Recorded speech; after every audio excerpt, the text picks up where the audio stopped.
Il existe des lois que personne ne signe. Des lois qui ne passent pas au journal.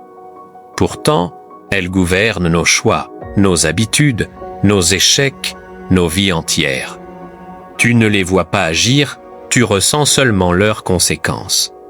Aujourd'hui, on va parler de ces lois invisibles, pas pour rassurer, mais pour comprendre ce qui dirige réellement une vie humaine. La première loi est simple. Et pourtant, elle détruit des vies entières. Ce que tu tolères assez longtemps de te déranger, ce qui te dérange moins devient normal. Et ce qui devient normal finit par définir ta réalité. On ne s'effondre jamais d'un coup.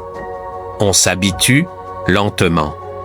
Ce que tu évites ne disparaît jamais. L'évitement ne supprime pas un problème, il lui donne de l'espace.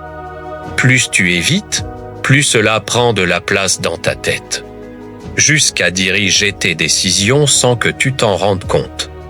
Ce que tu refuses d'affronter finit toujours par te gouverner. Beaucoup pensent que le temps règle les choses, c'est faux. Le temps n'efface rien, il amplifie ce qui est laissé tel quel. Une mauvaise habitude devient une structure. Un malaise devient une identité. Le temps révèle toujours ce que l'on a laissé en place. L'être humain ne défend pas toujours ce qui est vrai. Il défend ce qu'il est devenu.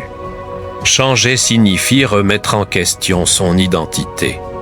Et beaucoup préfèrent avoir tort que se transformer.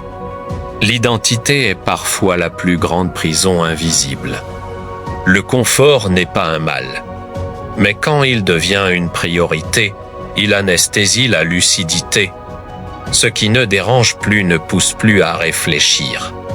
Et une vie sans friction finit toujours par stagner. Le confort prolongé est une forme d'oubli de soi.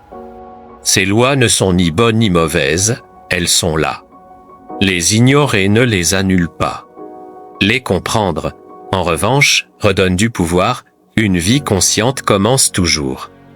Par la reconnaissance de ce qui la gouverne.